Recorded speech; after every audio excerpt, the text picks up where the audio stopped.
You know, I don't know, man. I didn't want to do this. I'm a kinder, gentler Michael. You know, I try not to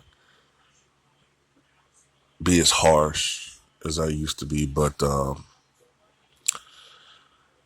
as Tupac said, I'm not a killer, but don't push me. Guys, push me, man. Y'all really pushing me with a lot of this shit that y'all saying to me, man. Y'all starting to disrespect me. You know, talking shit to me on my own channel. So I gotta take the gloves off, man. Now I see a lot of you dudes. Y'all did exactly what I thought you were gonna do.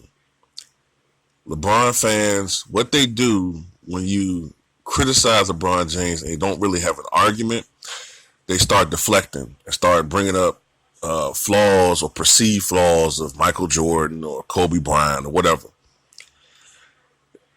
Well, Kobe quit on his team too. Remember the Phoenix? He quit on his team.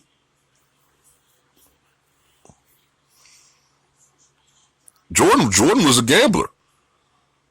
Uh, Jordan lost the teams with losing records. Jordan won the playoffs, but his team had a losing record.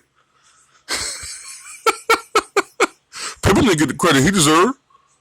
You say anything about that? Pippen didn't get the credit he deserved.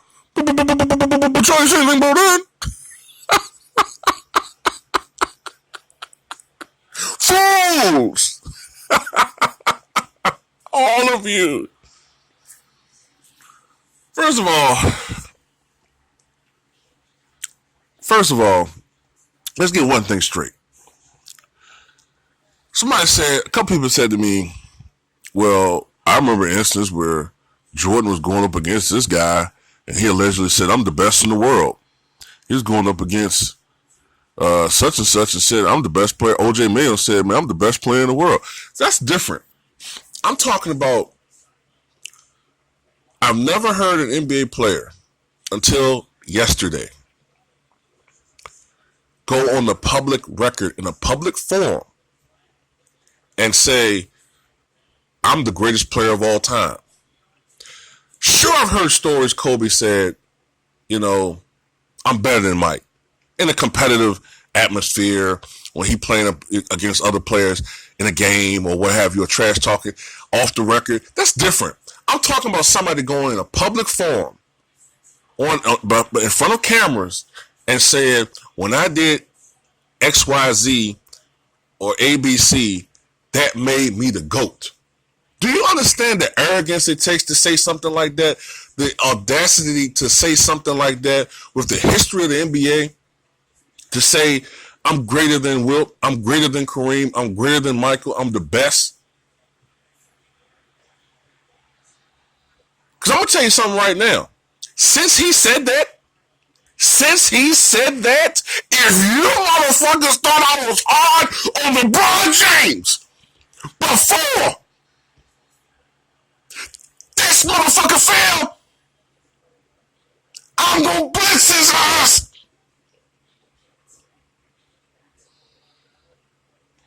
Since he's the GOAT. Right? Expectations change. That's what being great is all about. You can't sit there and take all the fucking credit, and then when you fucking fail on the highest stage, and then want to blame it on your teammates. No, GOATs don't do that. GOATs take the blame themselves. GOATs don't pad their stats and say, oh, well, I got 29 points, 10 rebounds, 11 assists. Look at those other guys. I'm out of here. Bye. No, don't work like that. But this video is about Michael Jordan. Because I'm seeing some shit that I got to address and I got to correct. I have to correct this shit.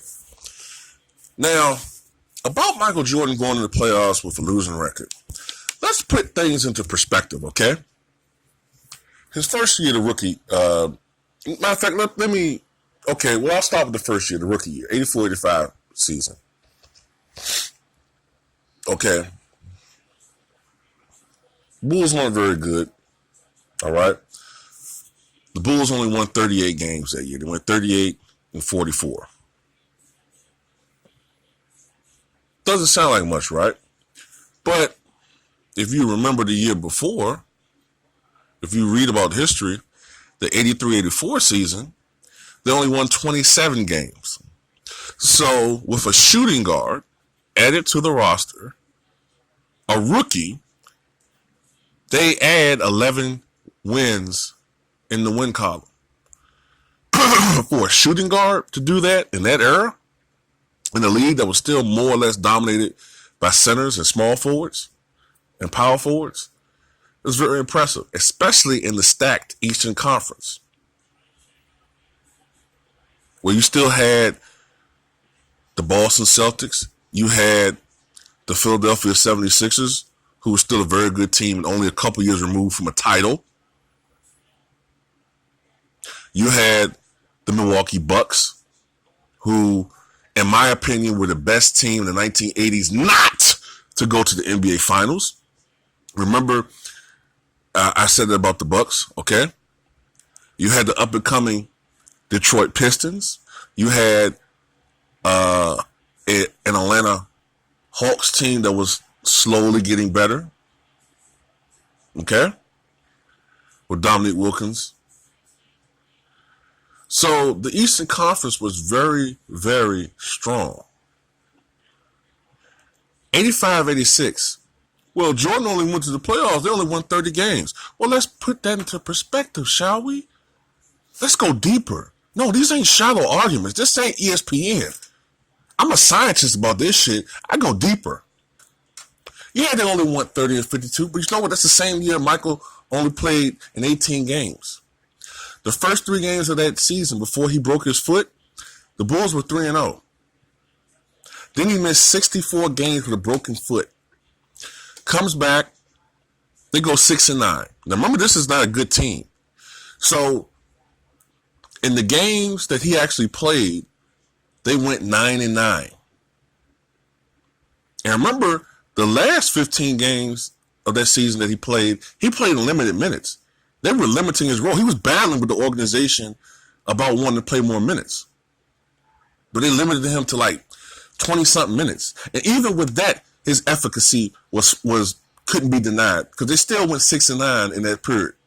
And they barely made the playoffs, but they made the playoffs. In those games he played that season, they went 9-9, 500. When he didn't play, they were 21-43. They lost twice as many games as they won. But you want to call this guy and say they only won 30 games? Then you saw what he did in the playoffs against the Boston Celtics. The Celtics, the mighty Celtics, won 67 fucking games. Probably the best Celtic team of all time. Some people think it's the greatest team of all time. Went 40-1 at home. Only lost to the Portland Trail Blazers. I think that was an overtime game. Game 1 of that series, Jordan scores. Everybody talks about game 1, but game 2 of that series, Jordan scores 40. Game 1 of that series, Jordan scores 49 points. 30 in the first half. Game 2, 63. Game 3, they doubled and triple teamed Jordan the whole fucking game because they had no answers for him. Dennis Johnson had no answers for fucking Jordan. The Celtics had no one-on-one answers for him. So they doubled and triple teamed him the whole game, kept the ball out of his hands, and they won easily. Scored 19 points.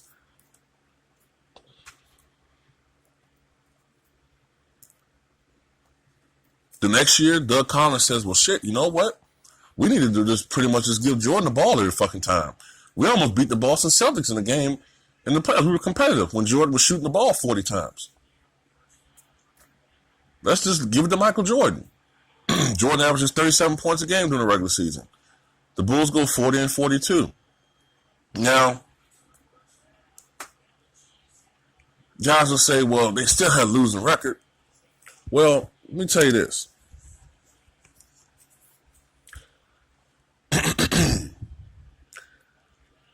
Of the 42 losses that they had that year, 30 of those losses came against teams with 500 records or better. The Celtics, the Sixers, the then Bullets, the Hawks, the Pistons, the Bucks, the Pacers, the Mavericks, the Jazz, the Rockets, the Lakers, the Trailblazers, and the Warriors. And most of those teams went to playoffs that year.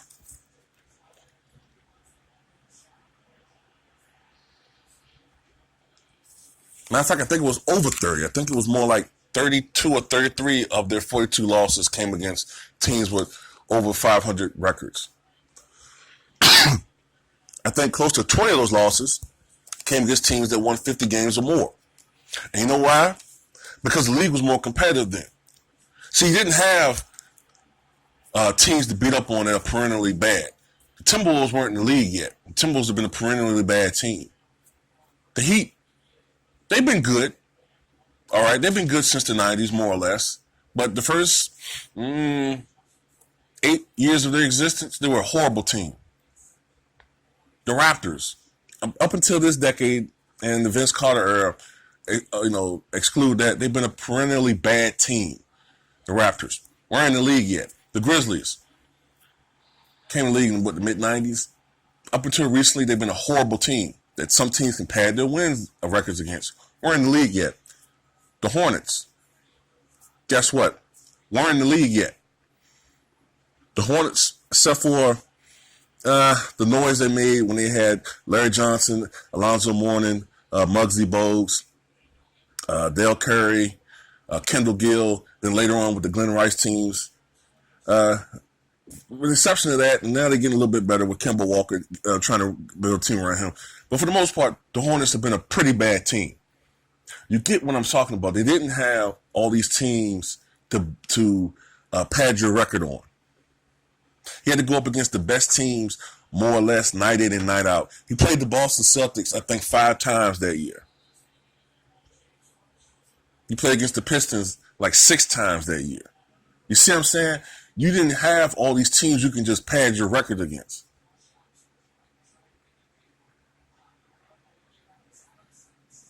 And yeah, he did get swept by the Celtics again. But guess what? They're the defending world champions.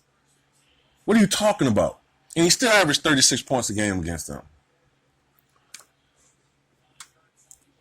And then talking about Pippen didn't get his due.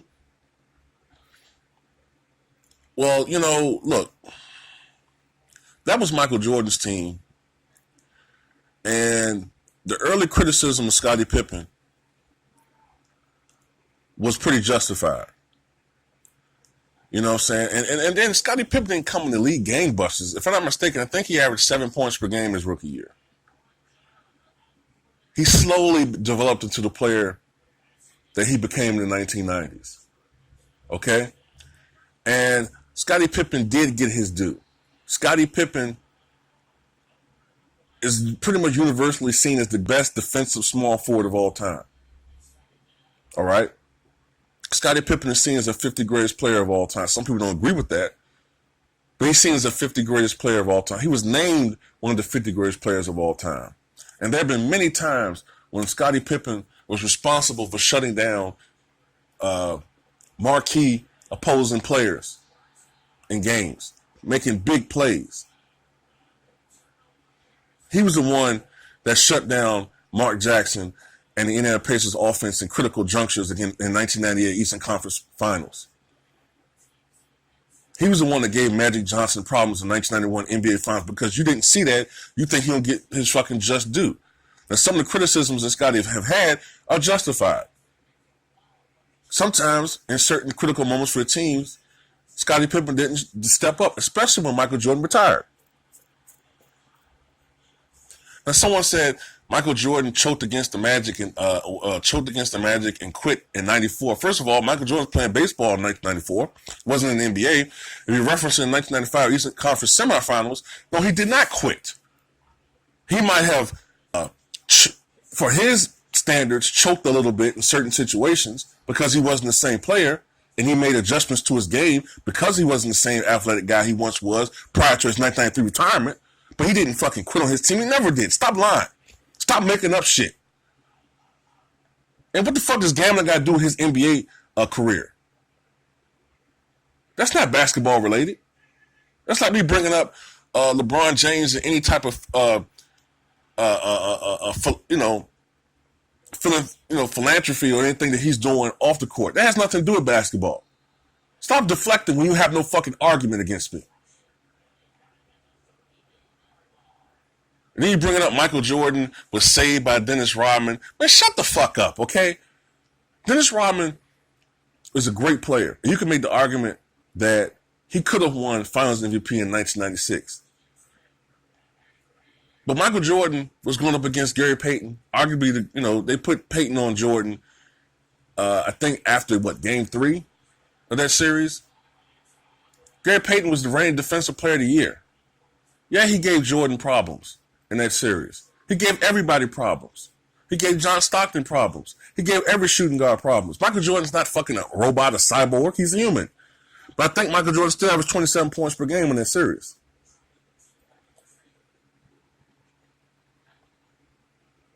And I vividly recall the next season, in a game at Seattle, Jordan scored 45 points on 19 of 28 shooting against Gary Payton. Gary Payton had no answers for Jordan in that game. So stop picking little, you guys cherry pick little shit to try to win an argument. But when you look at the entire orchard of cherries, it's nothing there for you to argue. So you pick the little bad ones, but when you see the whole orchard, everything is glorious. Jordan's career was glorious. And you have no answers for that.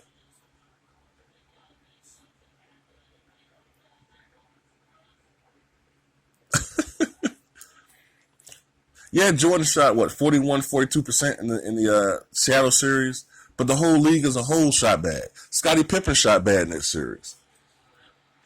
You know what I'm saying? League percentages were going down by the mid to late 1990s anyway, because of a greater emphasis on defense and the way the game was played. Look how the league overall field goal percentage dropped from 1995 to 1998. Go look it up. If you think I'm just making up shit. Look at the league averages as far as shooting percentages. Look at the Knicks. Look at the Bulls. Look at any team. Look at the Heat. Look at all the teams. They all dropped in percentage. You guys know what the fuck you're talking about, man.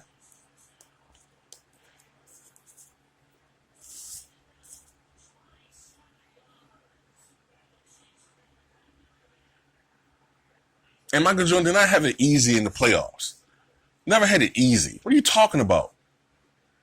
And he never quit on the Pistons. Quit against the Pistons. The Bulls figured out how to beat the Pistons. And Phil Jackson was a big part in that as well. One of the problems Michael had, he didn't trust his teammates earlier on in his career. And eventually, that changed. He didn't always have to hit the game-winning shot. He didn't always have to have the ball in his hands in critical situations. Because first of all, Scottie Pippen emerged as a great player. Every great player has to have another great player on his team. It's just that, LeBron James wants the whole fucking team. Like Ticket TV said, he wants the whole fucking league on his team.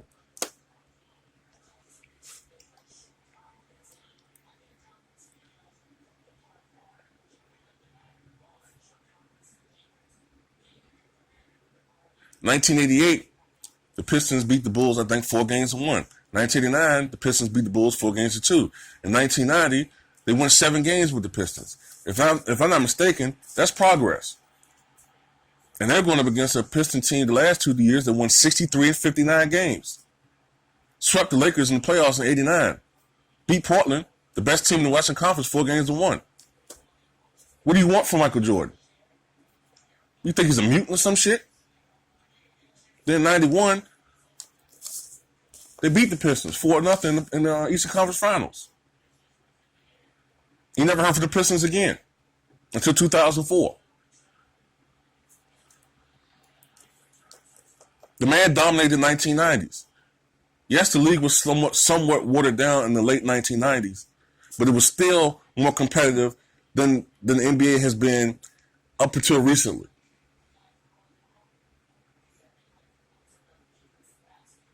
Give that man his fucking due. And then he did something that nobody's ever really done. Come out of retirement and then come back and still dominate the fucking league. Nobody's ever done that before. and a team sport standpoint, Muhammad Ali was exiled and came back. Wasn't quite the same guy, but figured out how to do it. That's why I call Muhammad Ali and Michael Jordan the GOATs of their sports.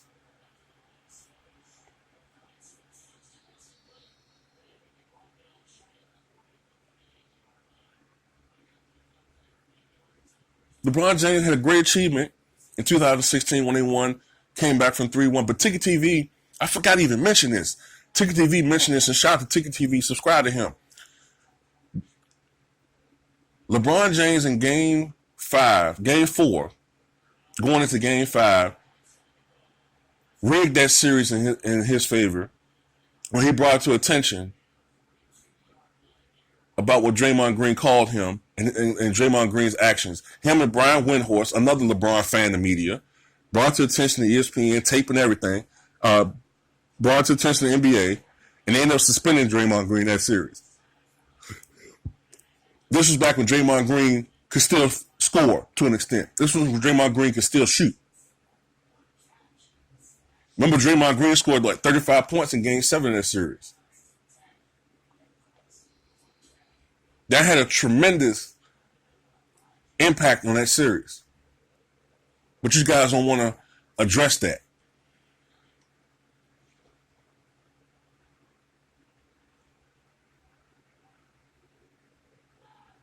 LeBron James does a lot of fucked up shit, man. This is the same guy that got pumped by motherfucking Deshaun Stevenson. Deshaun fucking Stevenson. Come on, man. Guy's a mental fucking midget, man. He needs pep talks every fucking series.